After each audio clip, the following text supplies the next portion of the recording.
There we go. Okay. Everyone's starting to roll in. Hi, guys.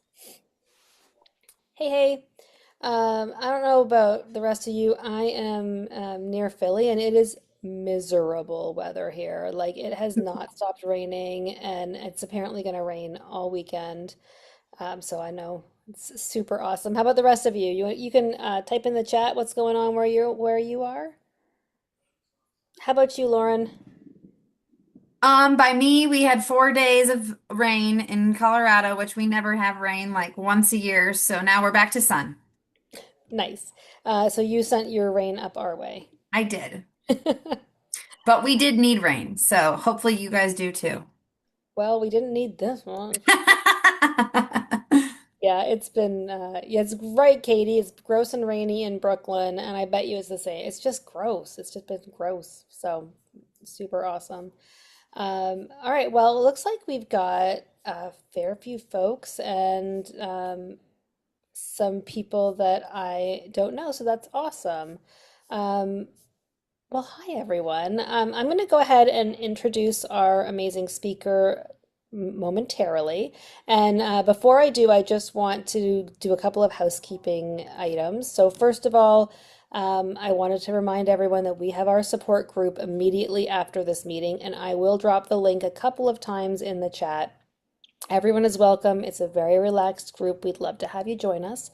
And we are right now working on our Strides fundraiser. So if anybody is interested in learning more about that, if you type in the chat that you want more information, I'll make sure to get it over to you. It is our big fundraiser that we do every year. And um, yeah, I think those are my two big housekeeping items. So I will go ahead and introduce Lauren.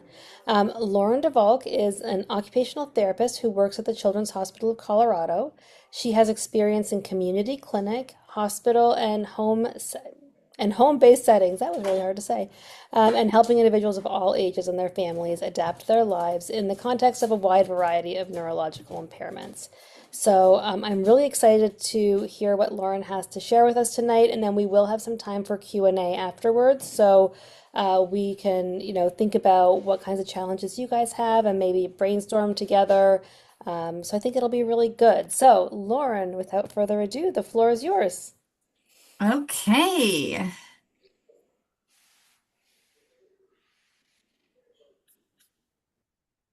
Are we sharing? Are we good? You are good. Okay. Hi, everyone. I'm excited to be here with you today and share some strategies and resources that can hopefully make everyday life feel a little bit more accessible and require a little less energy to navigate. The topics I will be addressing today include dressing, meal preparation, recreation, and reading. It is important to note that these are general modification suggestions, and not all ideas will apply to or be safe for everyone. It is crucial that you consider your specific capacities before attempting or using any of these recommendations, and always put your safety as your first priority. Attached to the presentation, which will be available for you, are all of the links to each of the products or resources that I will list. If additional topics are of interest, I am more than happy to consult and will provide my contact information at the end of the presentation. The first two strategies are targeted towards individuals with long hair who may have challenges securing their hair out of their face due to decreased range of motion, ability to use both hands together, muscle tone, or weakness. These magnetic clips can be applied one hand at a time. Once they are both put in place, they can close together with magnetic force rather than having to press, snap, or pinch. I've included the link to this one-handed ponytail method in which this genius individual featured below uses a door handle at head level to wrap her hair tie around and then uses this as leverage to secure her hair with just one hand. Here are some suggestions for adaptive dressing solutions. Some people may benefit from Velcro closure pants that avoid snaps, zippers, buttons, tight waistbands that are often challenging to manipulate. The shirt featured is back opening with Velcro, and sometimes these versions have snaps, and doesn't require you to place overhead. If you are working on a shirt that has buttons, you may consider using a button hook that can thread the button for you while you grasp onto a thick-handed tool, which is featured in the image in the bottom middle quadrant. Some ideas for shoe modifications include shoes that don't require hands to put on. The upper right image is a Kizik shoe that has a hard heel and simply requires you to step in. I have tried this myself and it does work. It did not require any hands.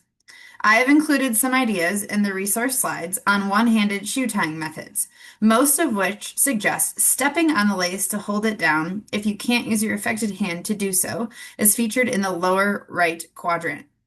If you want to ditch the laces altogether, other ideas include this no-tie elastic shoelace with a locking toggle mechanism featured in the middle right quadrant to keep the lace from coming undone. You may also consider shoes that allow extra room for orthotics and have a zipper mechanism with an extended pulley. The pulley then opens and closes the shoe as featured on the top left quadrant. This specific example is a brand called Billy's. Here are some gadgets that may be helpful in applying deodorant. If it is challenging to both grasp and coordinate to bring it to under your arm at the same time. The first picture is an aerosol holder that uses a squeeze mechanism. You squeeze the orange handle to meet the slanted ladder structure in order to activate. This takes away the need to maintain grasp and also would allow you to stabilize it on a solid surface to reduce the effort level and decrease how close you need to bring it to your body in order to accurately target the underarm. The second picture features a 3D printed extender gadget. You can place your deodorant stick inside, strap it to the extender handle using Velcro so that you don't have to grasp the deodorant or lift hand to your underarm height in order to apply it. The third picture features a brand-specific design by the brand Degree. The intentional features include a hook cap for one-handed use, textured sides, and a wider base for easier grasp, magnetic closure to eliminate the need to twist or pull off the cap. Moving on now to our next topic, meal preparation.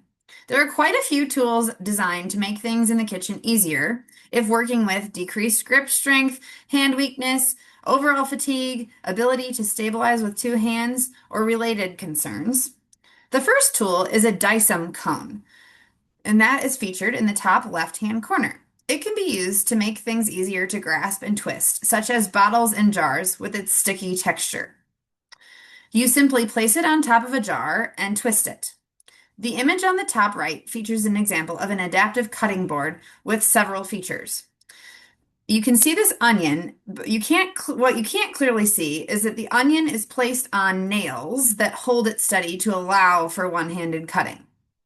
The slant board, the slanted blue board thing that you see, is actually a grater. And so it's designed to help you grade things with just one hand, like a cheese grater, you could grate anything. And then the lower left-handed image features a rocker knife, which offers the ability to use a wider, looser grasp with your whole hand with a wide base of support with the blade underneath, using a back and forth rocking motion. The picture on the lower right features weighted cups with handles for individuals that might have difficulty spilling or knocking over cups. Often, using a weighted item can make it easier to grasp and steady the cup in order to bring to mouth with less spilling and falling over. Continuing on with our kitchen tool section, the top left-handed image is an example of an electric peeler, which would allow you to place the desired food onto the mechanism and activate with one hand. The electric can opener featured in the top center with a wide cylindrical body, making it easier to grasp, allows you to attach it to the top of the can, press a button to activate it, and then easily remove the can opener from the top. The items on the top right are handles called Easy Hold Universal Cuffs, meaning they are designed to help you hold a tool like a spatula or a fork, even if you can't maintain grasp. You just stick your hand through the handle after it has been attached to the object, and it will hold your hand in place. The image on the lower left features a suction bowl with a contoured lip. This helps to stabilize the bowl from moving and allows you to use the lip of the bowl to maintain food on the spoon. The image on the lower right features built-up foam tubing, which is a tool that can be put on the top of not only kitchen utensils like forks to make things easier to grasp, but also several other daily tools such as razors, pens, and toothbrushes, as featured here. Now we will transition to discussing organizations and adaptive equipment that will support adaptive participation in various recreational activities. Today we will cover golf, cycling, and fishing specifically. Let's begin with golf. These are a few national alliances and associations that provide adaptive golf clinics, databases of adaptive golf offerings, and online educational resources regarding adaptive golf equipment. They include the Adaptive Golf Alliance, National Alliance for Accessible Golf, and the Golf Association of Philadelphia offers a lot of educational support. Even if you're not in Philadelphia, it still was a great resource for learning about equipment. Here are visuals of some of the main equipment out there that can help you participate adaptively in golf. The first one is called a ball teeing device. The first picture on the top left demonstrates how to insert the ball into the device that kind of looks like a push pop with a long handle attached. The second picture on the top right demonstrates how to hold onto the handle in order to push it into the ground without bending over. The cart featured on the lower left is an accessible golf cart called a solo rider that allows the participant to have seated support while golfing. The image on the lower right features a golf glove that is strapped to a golf club. This allows the golfer to maintain their hand on the club without having to maintain a strong grasp. Now we will discuss some options for adaptive cycling. There is a national directory called Bikes for Everybody where you can look up what resources your area has for free bike loans and programs. There is a product line called Rad Recumbent Trikes that explains the features of different styles of trikes and what the advantages to each one would be.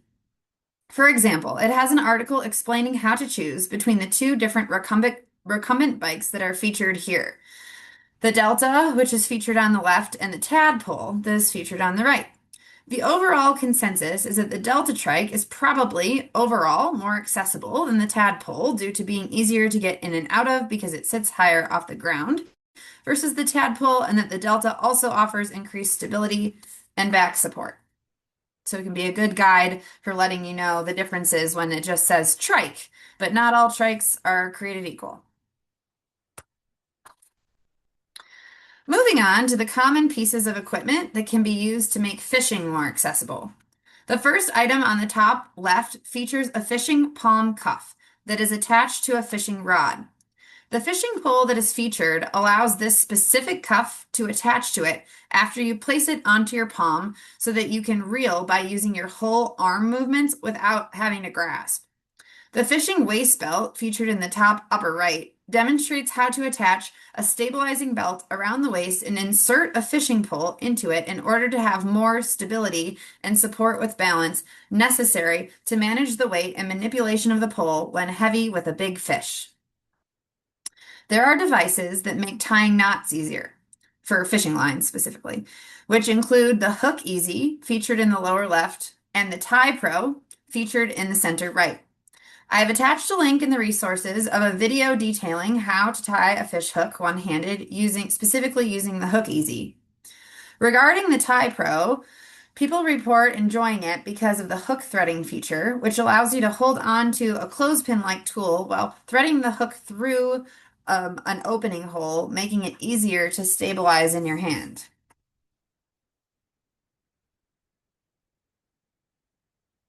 Here are some organizations that support a wide variety of adaptive sports and recreational activities.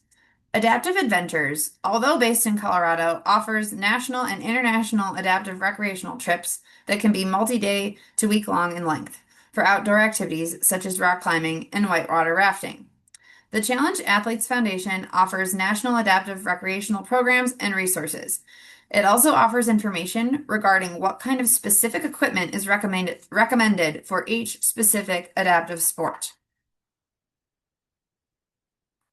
Now we will transition to our reading section. There are several resources, both digitally and physical items, that can be used to support participation in reading if you face barriers such as visual fatigue. Audiobooks are a great option, but definitely not your only option. Featured here, starting on the left, is a digital reading strip with which is accessible on the Kindle app. As you can see, it highlights the specific chunk of text as you go along to provide a spatial anchor for your eyes to focus on in order to filter out the words above and below. The second picture is a physical reading strip for e-readers that clips onto a physical device like a Kindle, and then you move it as you go. The third image is a physical reading strip that could be placed on top of other reading materials like physical books or papers. This slide goes into a little bit more depth into the specific digital-based low vision features available on Kindle devices specifically. Readers with low vision often mention the Kindle Paperwhite as the most accessible e-reader, but a lot of these features are available on all of the versions as well. Just they go by different names. So I have attached a resource in the links that describes all the different names each feature could be called on every different version. So the picture in the bottom middle shows the icon that represents the low vision mode on Kindle. I have included a resource with exactly the steps on how to activate this mode. The image featured in the top row, both of the images featured in the top row are both available under the low vision mode. The top left corner shows both in large print and a high contrast background mode with black screen plus white text, but also offers sepia tone and a few other options. The image to the right shows Voice View accessibility feature that syncs with Bluetooth to read the book aloud, acting as an audiobook. Some additional physical tools include a reading stand featured below that supports ergonomically recommended positioning for reading that can reduce strain. And the image featured above is an ultra bright light magnifier with anti-glare lens and has 3 color light modes to adjust the size and the presentation of the text. Hopefully now you have a few more ideas regarding how you can adapt your everyday life in order to make doing the things you want and need to do a little less of a hassle in regards to dressing, meal preparation, recreation, and reading. Thank you, Lauren. That was amazing. Lots of different topics and lots of different ways that we can make life a little bit easier and a little bit more fun. I think, recreation is so important, and Yeah. sometimes we forget that that is, and we got to enjoy our lives, right? Yes. So that was fantastic. If you guys have questions, thoughts, if you have things that have made your life easier, Mhm. we would love to hear all of that. And so I'm going to go to the Q&A and see what we've heard so far. Um, okay. Lauren, are you aware of any supports to help with funding these sorts of devices? Yes. Is it okay if I stop sharing my screen? Absolutely. Yep. Okay. So it's really different state by state. So it really depends. Like there's a great resource in Colorado for adaptive trikes, but it's not in every state, right? Like it's very state dependent in my experience. Got it. And I will just add that we have Jessica Biggs, who's our amazing patient navigator, and you Hmm. guys can shoot her an email at help@alliancetocure.org.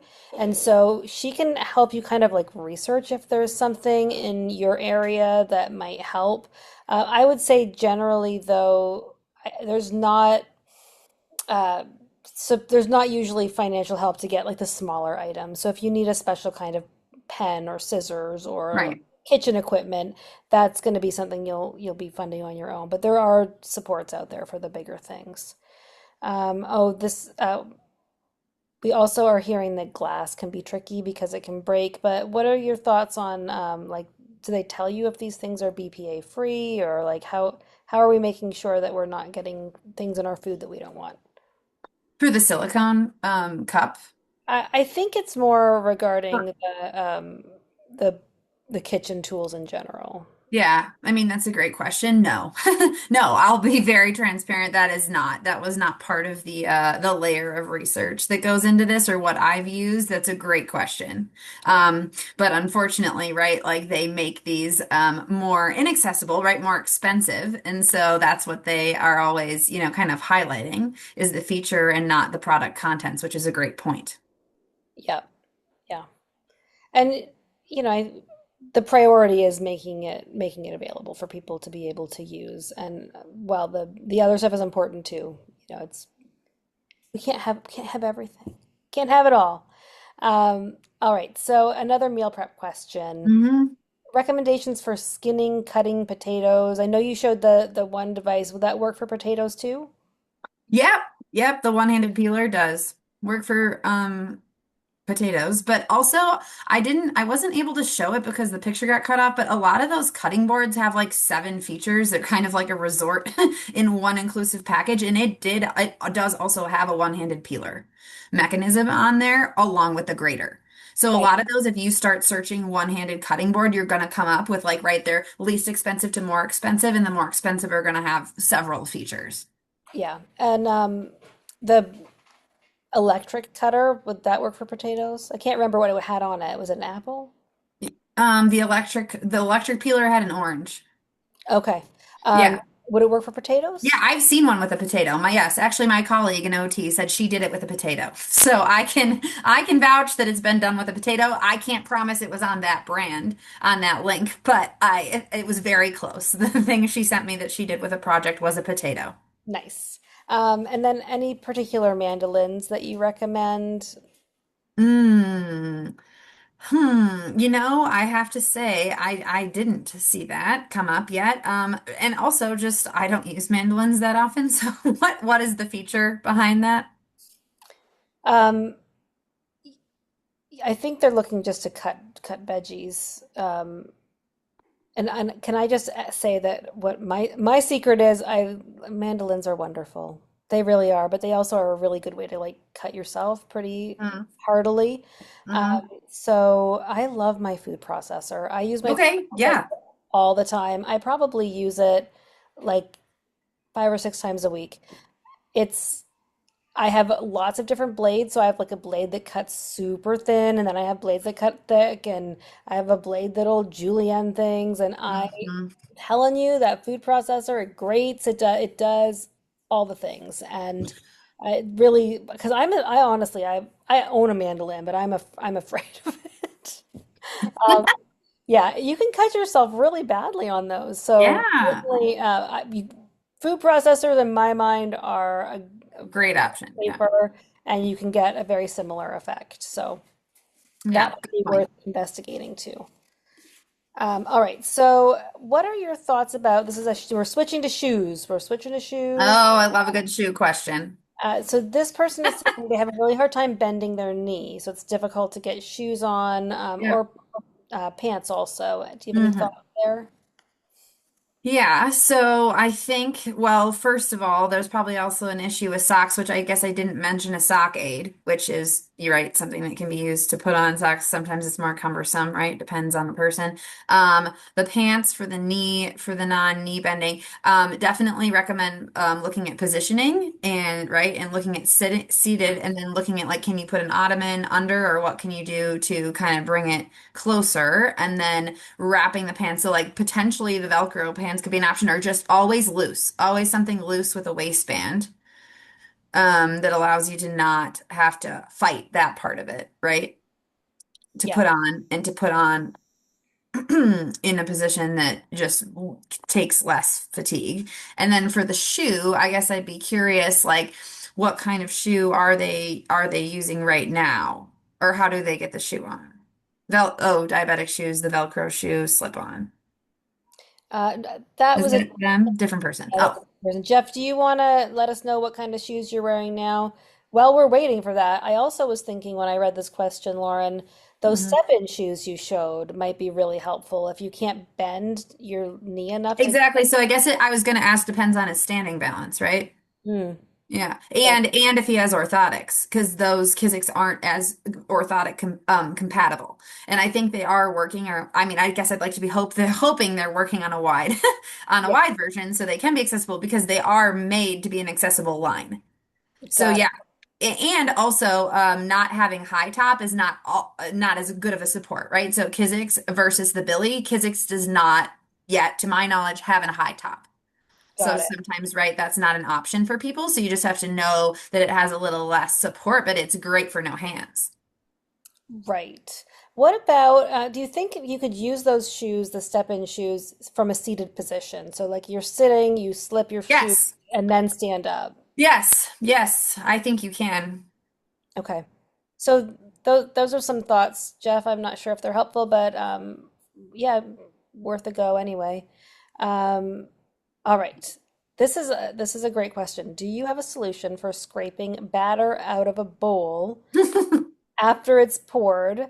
You really got to get in there with the spatula, and we're doing this with one hand. That is such a good question.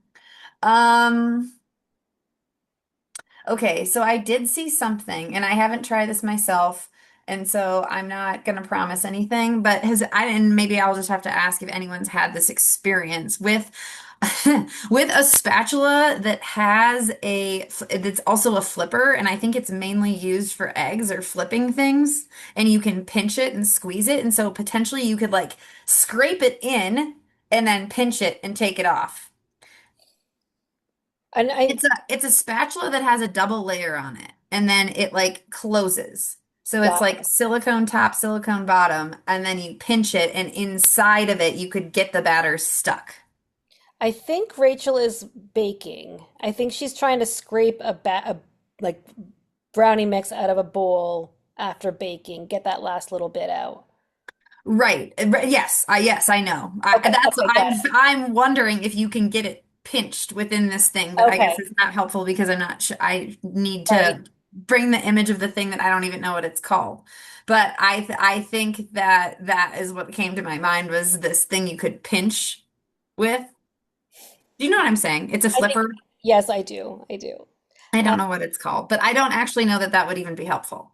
what about Dysum or something else that like would keep the bowl from moving and then like scraping it into one area so that at least then you could like scoop up that one little bit instead of trying to scrape and you wouldn't have to hold it because the Dyson would keep it in one. Yeah, I think something with Dyson is definitely a great option. I'm definitely going to go home and do this myself and report back because I've never tried, you know? Right.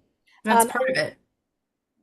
just I know I don't know everyone who's with us tonight. So my son only has use of one hand, also. Yep. So we've been ex we think about this stuff all the time at my house. Yep.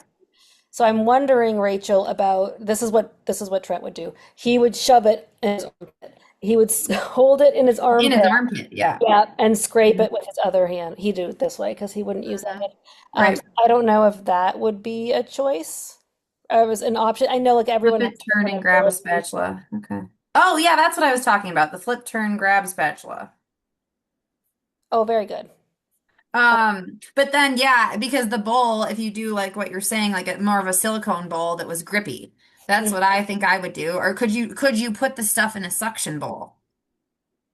Yep. Oh, what about that? What if you put it in the suction bowl? I know it's the small one I feature, but there's a bigger one with the lip to go in the armpit and then up the lip Mhm. of a suction of a contoured lip.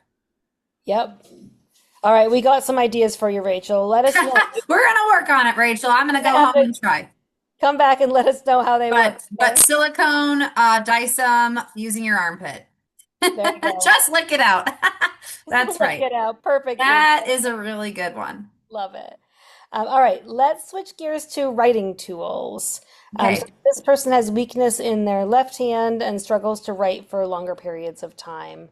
So, what kinds of tools are out there?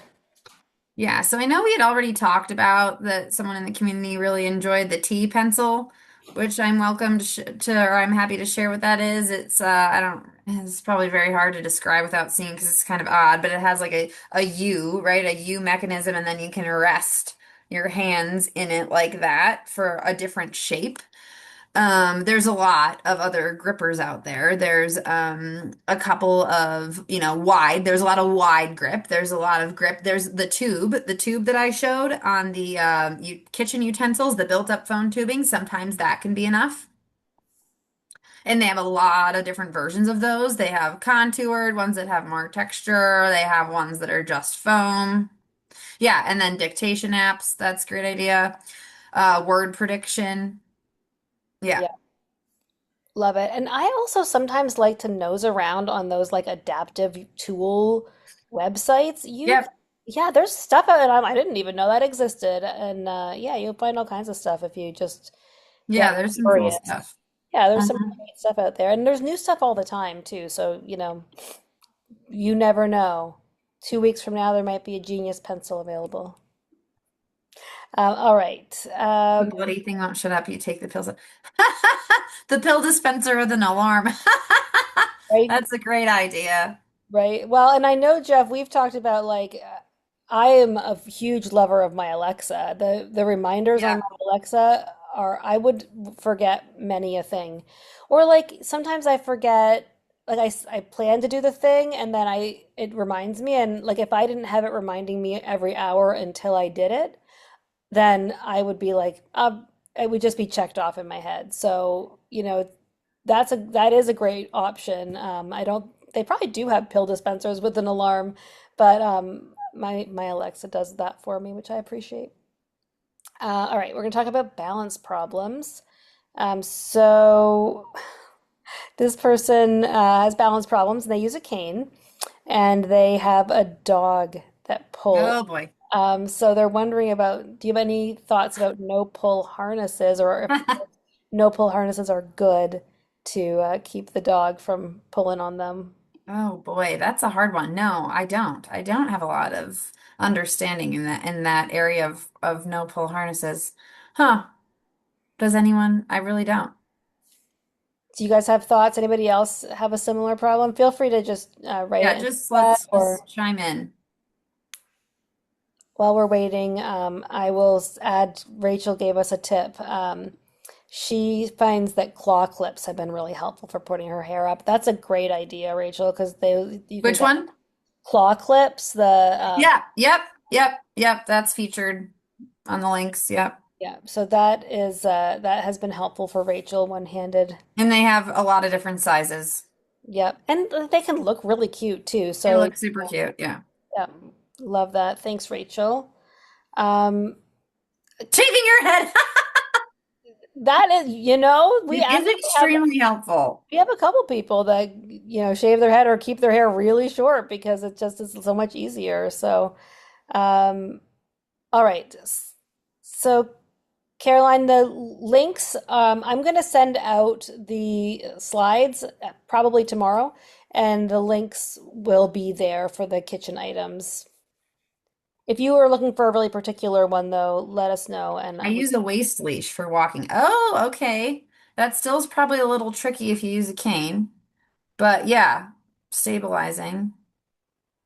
Putting the dog on a harness. Yep. Jeff has a tiny dog. That helps. Yeah, I was gonna say, can you change? You can't change the size of your dog. No, no, changing the size of the dog is Is probably. not the option, right? Um, all right. I mean, the waist um, leash is maybe a bit. Yeah, changing the position of the leash so it's not your hand. That's the first start. Katie is saying she has a leash that goes around the shoulder. Yep. She's seeing if she can find a link and she will add it if she can. Oh, there it is. Oh, there it is. Hands-free crossbody leash. Good. Awesome. So her, Not that unless it was a really small dog, I was thinking you could put them in a backpack, but it's not like if they're a small dog, you could carry them on your chest like a baby. yeah, that's probably not you'd get some good exercise with a big dog. Yes, using a shorter leash. Yep. All right. Good idea. Uh, Okay, we are going to switch back to cooking, and I know we talked a little bit about chopping and dicing. Hmm. Any other thoughts there? Anything in particular? I think we talked a fair bit about like mandolins, food processor, Mhm. um, special cutting boards.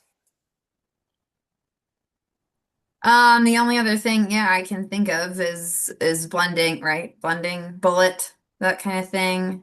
Yep. Pre-cut. We talked about pre-cut stuff.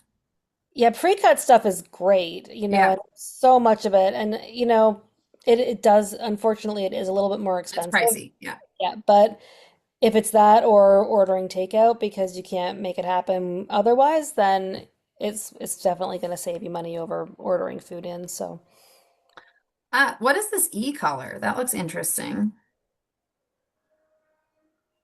all right, Samantha, can you drop a link for that? Shock collar. Oh, okay. So it's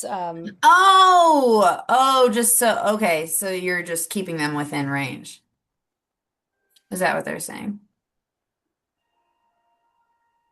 yeah, Amy, I will share my I will. I'll share my The food. model number of your beloved food I processor. do love my food processor. I asked her for extra blades for my birthday, and I got this pack of 10 blades, and now I swear it can do literally everything.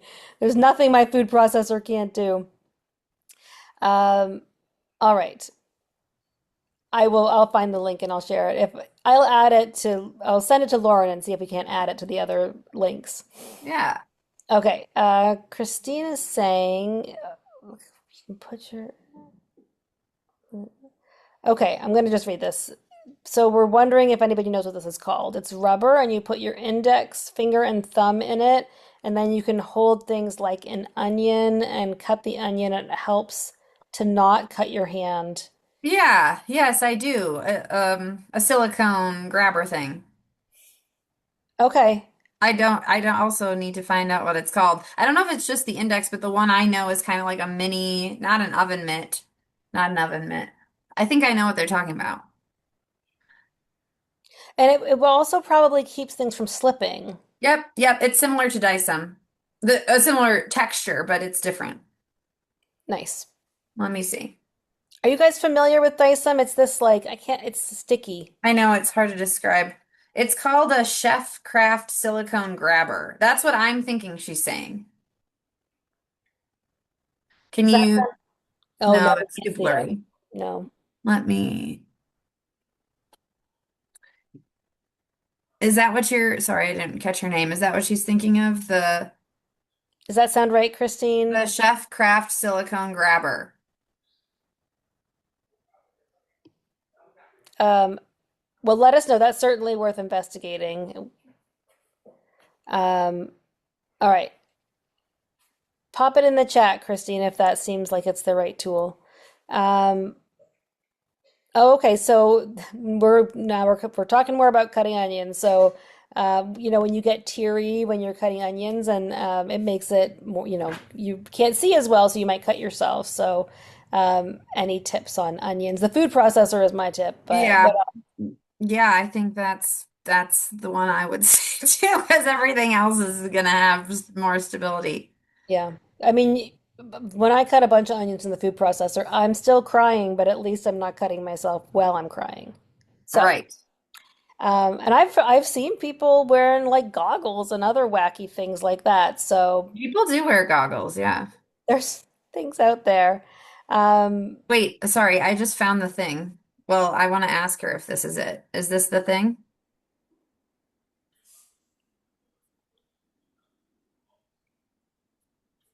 oh, those look like more like an oven mitt situation. Yeah, they are. Yes, but it you can pinch it like this. Interesting. I've used it for a bunch of other things besides oven mitting. Fascinating. For you could stabilize something with it for sure. It's grippy if you see the texture inside. Hmm, that's a great idea. But if she has, I think what she's saying is that it's only finger and thumb. Yeah, In this one, you can do like almost your whole hand. So, interesting. okay. Anyways, if she finds it, I'd love to know. All right, Vanessa is wondering what websites are good for finding adaptive equipment. Do you have any particular go-tos that you like? Honestly, I mostly use Amazon. I mostly just find the cheapest version of it because everything else is normally marked up price when it says like special equipment is normally, unfortunate. Like, you can use stuff that's like, for example, if you were trying to like attach a device, you can use a GoPro versus like if you're trying to clamp something onto something, they sell these like outrageous modular hoses because they're special products. But like it really is the same idea as a GoPro Yeah, hose, right? So like finding the brand, the not brand of the thing is like what I try to do. got it. I also loved the deodorant, the deodorant putter oner, the deodorant applicator. The long, The the long one, that's a thing that is very difficult to do with, with one hand because one you can't put deodorant on your strong side as well because you're trying to yeah, the hold it with angle. yeah, Mhm. it's hard with a hand that's weaker to really like grip onto these small things. So I thought that was a great idea, and it was 3D printed, which makes me think. I bet you there's a lot of 3D printed. 3D printed stuff. And that's what I was gonna say. That would be a good conversation to have, is what people are finding. And how I found that, it was a free download. Like anyone who's into 3D printing could just use it. Mm-hmm. Absolutely. And there's tons of stuff out there for 3D printing, so definitely look into that. All right, now we're gonna talk about onions some more. Chris Okay. said, chill the onion. Put it in the freezer for 10 to 15 minutes, and then it will not make your eyes sting. So there you go. That is Oh boy. There advice. we go. Give it a go. And Christine thinks the gripper thing was similar to what she was thinking, but that one's a little bigger, but it would still work. Yeah, I mean, I always love to know, right, variations of the product because that's great because it could be useful for things that are smaller. So it's good to know variations of the thing. Yeah, absolutely. Um, how about things for opening pills or Opening pills, so you could use the Dyson again. yeah, pill Dyson. cutters? The what? Pill cutters? Yeah, yeah, pill cutters. Are they one-handed? I've never it's been a long time since I needed a pill cutter. No, that would actually be hard. I'm thinking of it. I just did it recently. I wonder, I wonder if there is one that's more like a hole punch. Yeah, yeah, I was wondering the same. Now we're gonna have to We're gonna investigate. have to investigate that one to be determined, but I do think going back to the twisting part that there definitely is a size of a Dyson cone because I don't like you were saying if people aren't familiar with Dyson, there's a bunch of different versions of it, right? You can have a flat placemat Dyson, which you could scrunch up and use for stuff, or you can get, and again, it's a little bit more expensive, the cone that specifically fits the size of the cap you're going for. I've never seen those cones. That's really Me cool. neither. Me neither. I got it from a colleague who said that her mom uses it all the time. Love it. So that's how you find stuff out. How about so I know so the Dyson comb we're talking about opening things some more. So opening a Okay. bottle with one hand. Okay, that's like a brand new bottle that's just really tight. Hmm. So when trying to like open that a really tight bottle. Yeah. So, and like what, yeah, it won't work for a can opener and the Dyson is probably going to be not helpful enough. Oh, the pharmacies will pre-cut the pill for you. Oh, I didn't know that. Okay, so some pharmacies will pre-cut a pill if you ask. That's nice. Handy to know. Has anyone had success using like the countertop edge, like hooking the lip of the bottle against an edge and then using the heel, like using the table as a support to kind of leverage it that way? I haven't done it, but I've heard people kind of describe it, but I would need more information if anyone's had success with that. Are you guys familiar with jar keys? My mother is a big fan of a jar key. Uh, No. it's just, I'll see if I can grab mine in a minute. It's just this little tool, and you put it on the edge of the jar and you pop it, and Hmm. I was convinced it was going to break the glass, but it did not, never does. It pops, so especially like a brand new jar, it'll pop the Hmm. seal and then it opens. And I'm thinking again, like if you're using one hand, getting creative, like putting it in your armpit, putting it, Right. using your Where can you stabilize it? yes, Yeah. stabilize, like sit down and stabilize it between your knees. Like sometimes you just have to get creative and make this stuff work. But look at a jar key because that might be the ticket. Oh yeah, I mean it's hard, right, Caroline? That can be really hard. Okay, ripping open a bag without having to use your teeth. Great question, Rachel. We don't want to be using your teeth. You gotta keep Like those. an Amazon bag? I think more like I'm thinking a chip bag. Let us know if we got that. Which one, Rachel? Like a package. Like a bag of chips. That's kind of what I'm thinking. So again, do you stabilize it? Oh, yep, cut them with the scissors. Yeah, I'm a scissors person. Yep, between your legs. Okay, good. Anti-slip jar opener.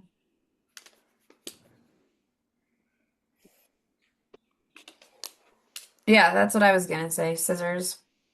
I think scissors probably is the best answer. And like just making sure that you maybe have a spot in your kitchen where you just keep scissors for that particular reason and you hang them up and they're always ready to They're go. always there. Yeah.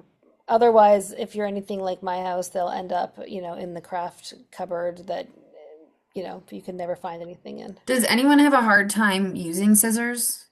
Like, does anyone have grip or strength problems with that? Because there are scissors that have a loop.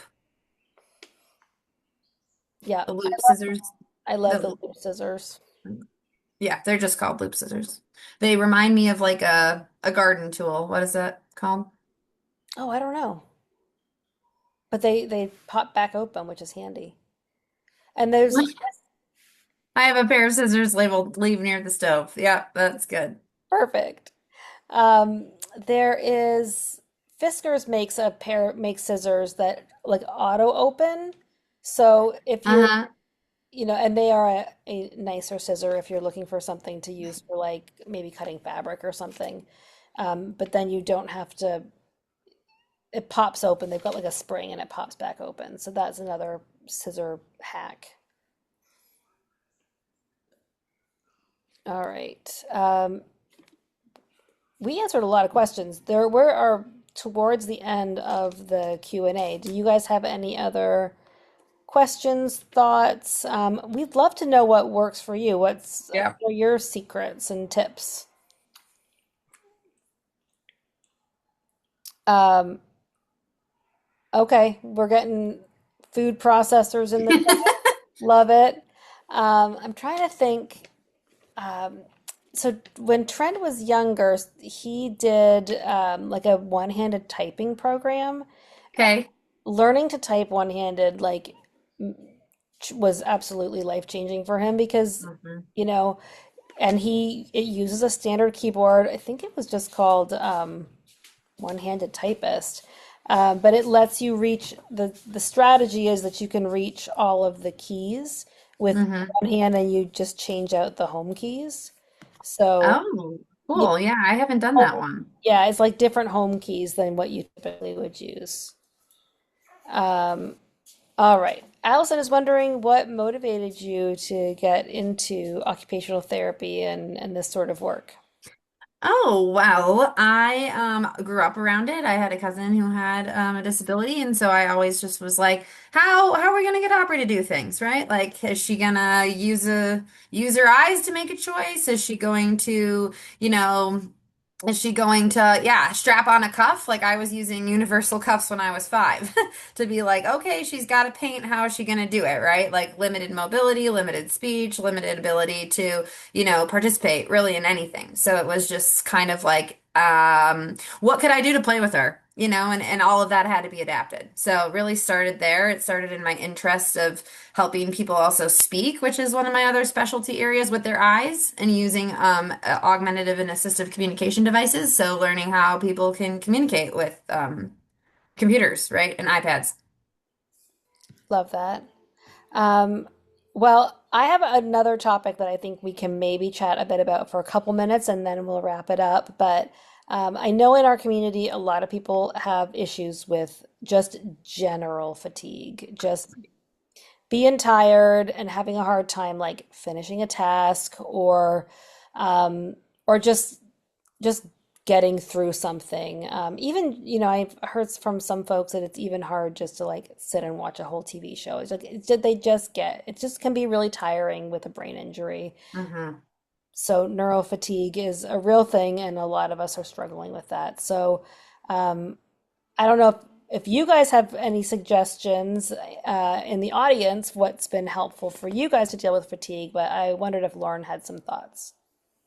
Well, yes. So, couple of general broad ideas would be environmental modification. So, if there's right lights or sounds, right, any of that extra sensory could, be something that's causing additional fatigue that we don't even notice, right? S- So that's one to think about, like your environment. What could you change about your environment? Do you notice, like, oh my gosh, I'm sitting horribly, right? Like, what are you noticing about your positioning? What are you noticing about other, reasons why it's hard to have that focus going on. But then things I think about are like task, like position changes. So like, can you sit down when you're stirring, right? Can you, limit the amount of energy that you're doing something with by changing how you're doing it or eliminating a lot of the effort points behind it. And then setting breaks, right? Like, okay, I'm going to take an intentional break for my eyes every 10 minutes, right? And see if that like limited task chunking helps. Yeah, those are great suggestions. Do you suggest taking a break before you kind of hit the roadblock? Yes, yes. I suggest like preventative, right? So like thinking like, oh, we're looking at our routines. We know that we're gonna hit the fatigue right before the onion comes out, So so then, I should sit down, and do something, right? But then think about what are you doing on your break? Because what if you go on your phone and then you're, getting fatigue from that, right? So it's like, are you truly taking a break, right? Yeah, And thinking about what that means and positioning wise also, I think is probably something that's like, oh, I'm taking a break, but you're just exerting in another way. yeah, that's a great point. Just from the chat, we have one of our audience members noting that just being in pain all the time is exhausting. And yeah, you're right. It absolutely is very, very, Yeah, I mean, the ideal true break that I'm thinking is closing your eyes, right? Or being in a completely, darkened environment in the context of the TV show, right? Because in that, right, what are you doing effort wise? You're sitting up and focusing with your eyes. So then eliminating the body part that's working, yeah. right? And Beth is suggesting getting help with chores. So, if you're able to hire some help or ask a family member to help with some of the tasks so that you don't have as much on your own plate, that you can then focus on the things that you do have to do. So, even having groceries delivered, that's fairly easy nowadays to get groceries delivered for most of us. Yeah, that's a great suggestion, Beth. And Christina's saying she uses silicone rubber bands to put things together. Hmm.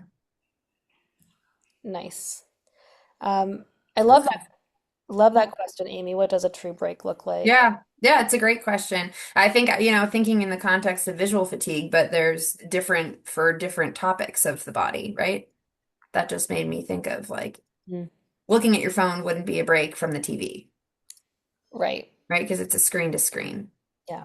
And But it then might be a break from a hand, like a task. exactly, exactly. Your hand is cramping and weak, then you could go to the TV because you're not thinking about your vision at that point. But you shouldn't go and grab a pen, right? Like that, I guess that's the point. Is Yeah. it's like don't go from the same body part to the same body part because it's just not the same thing. Yeah. And I know we talk about this in support group all the time, but I'm a lover of meditation. Like that's a great way to give most of you a break because you're not moving around a lot, and it also is giving you a bit of a mental break because you're doing something else with your mind and you're relaxing your body. So, and again, I'm just gonna say the things I always say. There are lots of short meditations available on like YouTube for free, and you Yep. can do a 5 minute meditation. It doesn't have to be a whole hour long ordeal. So check out meditations. There's loads of options that are free and short, and you can do it really quickly, or like a breathing exercise you can do in a couple of minutes. So all of that is out there available. Right.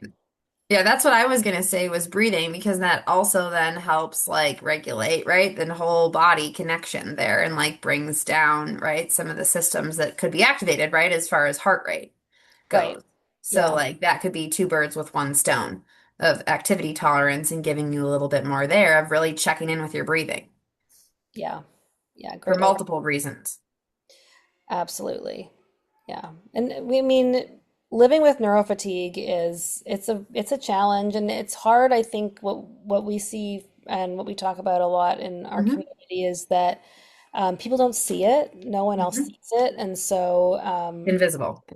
they don't really know that it's happening. And so like Hmm. we're feeling exhausted. And the people around us think that we're being difficult or dramatic, or at least that's maybe how we A feel. perception, yeah. Yeah. So, trying to address it is especially beforehand, so you can, take a break if you need it before it gets out of hand. Yeah. Yeah. Stay on top of it. And a lot of like preparation. Like I know we didn't specifically talk about this, but like I think about like, can you bring all of the plates and bowls and cups you're going to use down to the countertop, right? Rather than having to reach up if you're going to be doing a long cooking task, right? Like what are the preparation things you can do so that you're not going up and down and here and there, right? Can you have everything you need in a basket? I love baskets. I love containers, right? We have people doing like, shower caddies, right? Like having it all there. Right? So can Mhm. you reduce the amount of times you're going there and back? Yeah, that's a great suggestion too. And Rachel Ray was very popular when I was younger, and she always with her garbage bowl, but like it saves you going back and forth to the garbage. Exactly. Those are the big things when we're talking about again, like those energy conservation things. Like what are you doing in the environment and can you keep it all there? Because count. I mean, even just observe, right? Like that could be something as an exercise, an exercise for people to do is like how many times are you going there and back? And then it's like, wow, how many points did that cost you? Hmm. Yeah, Right? And can you just get a few back by thinking about putting it all in one spot? yeah, that is a those are great suggestions. And I think we are practically out of time. So, Lauren, do you have anything else that you would like to add? No, I just would love to, yeah, follow up on additional resources that we all share so that I can attach them to the PowerPoint. So when I give it to you, that it can have the other things that we came up with too. So, Fantastic. I will see what I can do about. I don't know how. I hope the chat stays. I hope there's a way to save the chat. I think there is. I will investigate. Um, okay. so let me just thank you first of I all. wrote down a lot of it too. Okay, So good, good, hopefully, good. hopefully I can remember too. Perfect. Thank you so much, Lauren. This Of was really course. interesting, and I hope it was really helpful for our community. I know it was helpful for me to think about lots of this stuff differently. So, huge thank you. We really appreciate you. I am going to drop the link for support group one more time. This should do it. So that is a link for our support group that's happening in just a couple of minutes. And I also wanted to mention a couple of things. Thanks, Allison, for reminding me that we have coming up. So we have our camp coming up, our family weekend in July. We would love to have folks join us there. There's still lots of availability, so please register. Come to family weekend. It's going to be a really good time. We try really hard to make it just like more of a retreat kind of vibe. So it's not, it's just really just about being together and connecting. So we would love for you guys to come. Please do look into coming. It's going to be in Rochester, Minnesota this summer in July. And then we also have a couple of golf tournaments coming up. So we have one coming up in California, and then in a couple of weeks, we have one in Maryland. So if you guys want more information about that, feel free to reach out, or everything's on our website, so you can also check our website out. But my email is darla@alliancetocure.org. So if you need me, you can reach me there. And then I gave you Jessica's earlier, but I'll do it one more time. So help@alliancetocure.org will reach our patient navigator. So if you have questions like if you're looking for, loop scissors and you don't know where to find them, Jessica will help you investigate and find them, and lots of other things. So Jessica is just awesome, and she's there to help. So please reach out to her if you need her. And I think that brings us like to exactly 8 o'clock. So high five, we did it. Perfect timing. Thank you again, Lauren. That was fantastic. We really appreciate it. Of course. Thank you, everyone. Glad to keep brainstorming with you. Awesome. Take care. Bye-bye. Bye.